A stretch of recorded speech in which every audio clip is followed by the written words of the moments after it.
Ever since its announcement back in February last year, Sifu has been creating a whole lot of buzz, thanks not only to its gorgeous art style and white knuckle combat featured in its trailers, but also due to its unique gameplay mechanics. Anticipation for the game only got higher when it was delayed to 2022.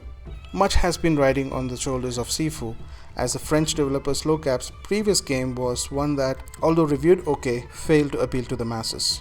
And this was their attempt on a completely different, single-player focused experience. Can Sifu meet the expectations it has set for itself? Will the mismatch of various genre tropes make this a better game? Can this game strike a balance in a way to appeal to novice and hardcore gamers alike? Well, the game is out now, and it answers all of those questions and then some. More importantly, it answers the one nagging question since its reveal. Is it Sifu or Sifu? You've gotten slow, Sifu. Well, there you have it. Hi, I'm Ishak, and this is the review of Sifu.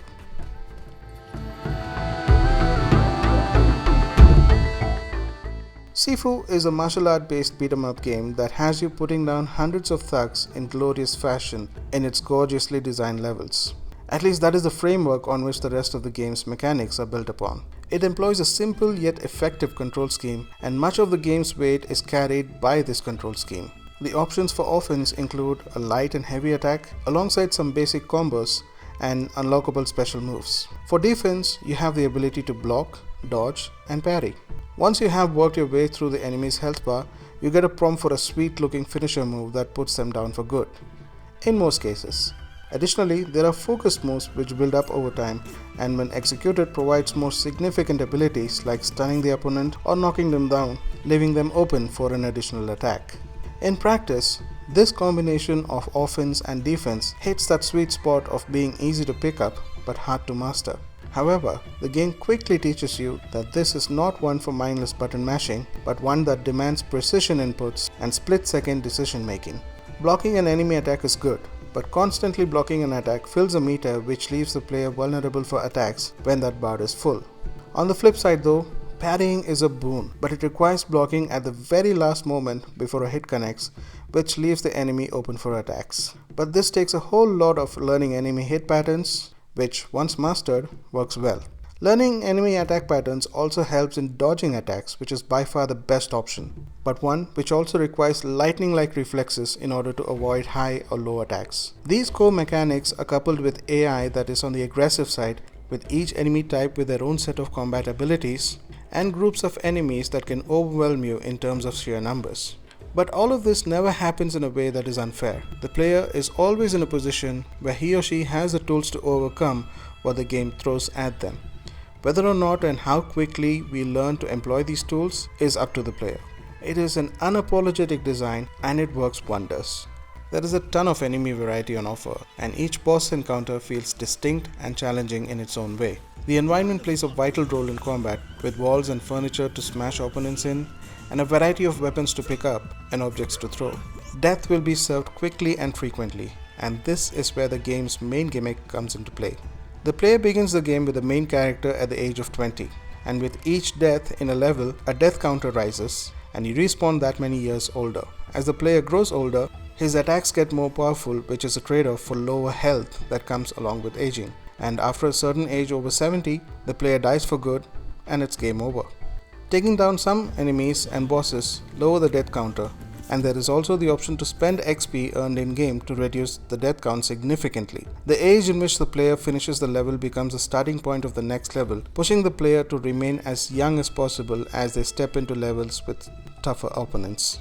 This is a fantastic system in practice that pushes the player to master the game's mechanics and leaves them with some interesting choices to make. Additionally, the game offers the ability to upgrade certain attributes like weapon durability and a longer block meter through shrines that are located in various areas in each level. Along with that, the player can also unlock new and better moves using the skill tree with the XP gained in-game.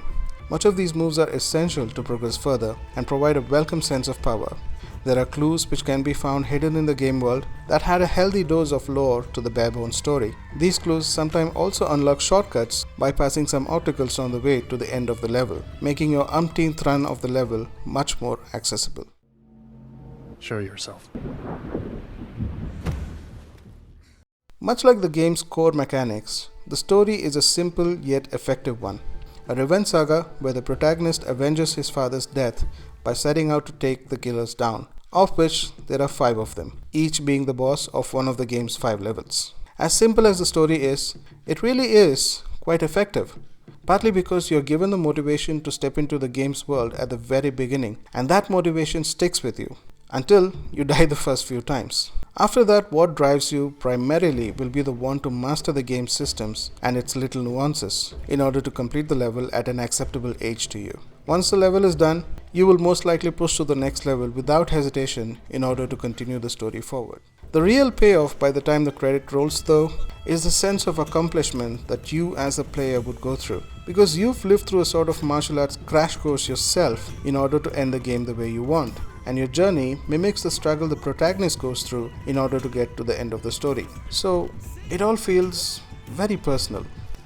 The game's visuals and sound design perfectly complement the game's setting. There are clear signs of inspiration from classic martial art movies, but the game's art style does not overly mimic any of its inspirations. The animation is simply top-notch, with each hit, dodge, and takedown being on point, combined with a sound design that makes you feel the crunch and impact of each hit that connects. The sights and sounds add a lot to the whole experience.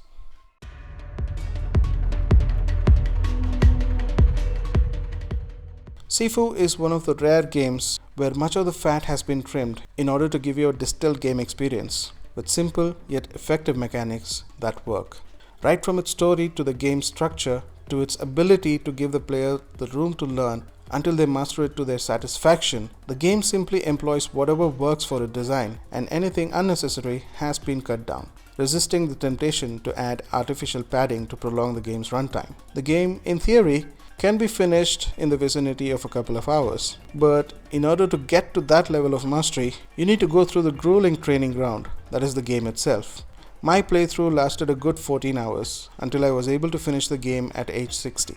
This coming from a guy who has a low tolerance for defeat and has not set foot in any of the Soulspawn games, so chances are that you might fare better than me. But the structure in which one gets there, regardless of how long or short their time with the game is, will most likely be the same. Sifu feels like a natural evolution of melee combat games, one that evaluates many of the innovations implemented in various titles over the course of gaming history and implements only those that work for the game in a meaningful way. The end result is a game that is equally as rewarding as it is punishing. There will be instances when you want to throw your controller away, but stick with the game and you are in for one of the best beat-em-up experiences in recent times. So what are your thoughts on Sifu? Have you played the game yet? What is your favorite beat-em-up game? Sound off in the comments, let's have a conversation going. Until then, I'm Ishak and I'll catch you on the next one. You take care, stay safe and keep gaming.